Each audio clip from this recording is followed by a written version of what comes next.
तप प्रधान युग था।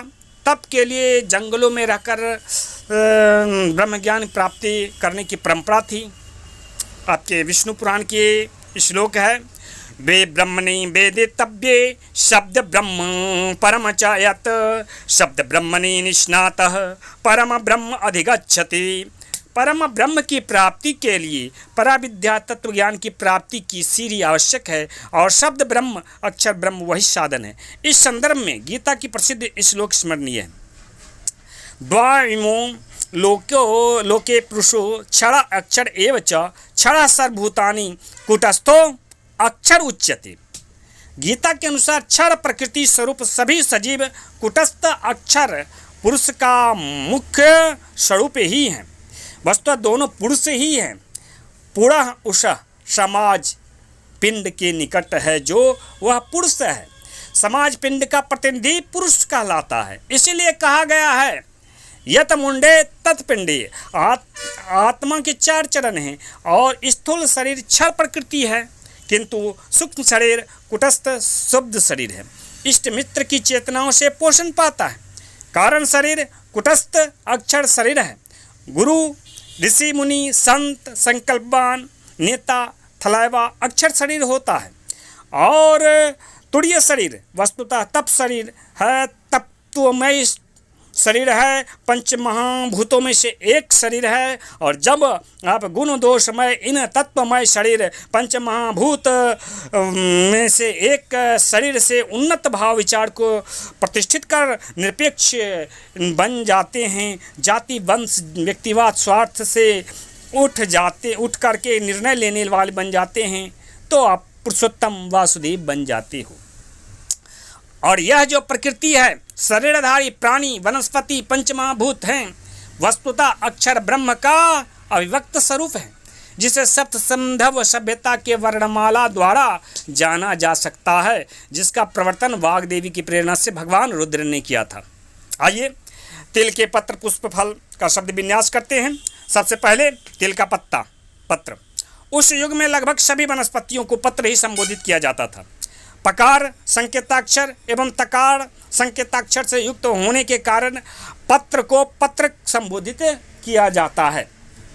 कुछ कुछ तिल के पत्ते सकार नोकदार के त्रिशूल के समान आप देख रहे हैं संकेताक्षर युक्त होते हैं एवं इसे सस्य या सस्य संबोधित कर सकते हो, मगर गौर से पढ़ें तो यह सत्र या सत संबोधन को ध्वनित करता है।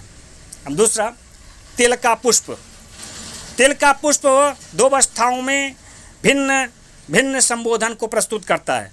वंद पुष्प वृंत वाले तिल का पुष्प वंद आक पुष्प वृंत की तरह सत या सत तालब्स या दंस शब्द का विन्यास प्रस्तुत करता है। आपको आश्चर्य होगा कि सब सिंधव सभ्यता के कई पुरालेखों में तिल के वंद पुष्प वृंत की तरह उत्कीर्ण लेख प्राप्त हुए हैं, जो प्रकृति प्रदत्त होते हैं, नैसर्गिक रूप से प्रकृति के द्वारा ही उत्कीर्ण किए गए हैं, जो सत्र सत्य शब्द का द्योतक होता है।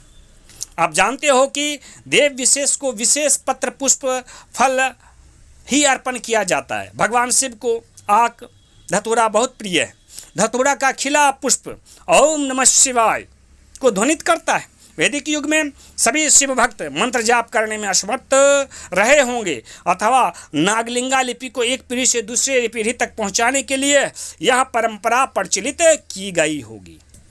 आक का खिला हुआ पुष्प सत्यनारायण शब्द को प्रस्तुत करता है। भगवान सत्यनारायण के पूजा आपके घर घर में होती है, प्रत्येक माह होती है, अथवा सत्ययजन को प्रस्तुत करता है। वैसे तिल का खिला पुष्प श्रधन शब्द रचना को प्रस्तुत करता है। श्रधन माने श्राद्ध या श्रद्धा से संबंधित।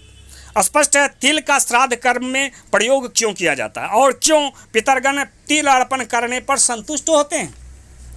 अब तीसरा तिल का फल लेते हैं, उसका शब्द विन्यास करते हैं। तिल का फल अपने प्रत्येक अवस्था में सब संदर्भ सभ्यता कालीन समाज में लोकप्रिय संबोधन होता था और उससे प्रेरित कई संज्ञा विशेषण क्रिया शब्द संस्कृत शब्दकोश में आपको प्राप्त हो जाएंगी। आइए जाने तिल के कच्चे फल का संबोधन।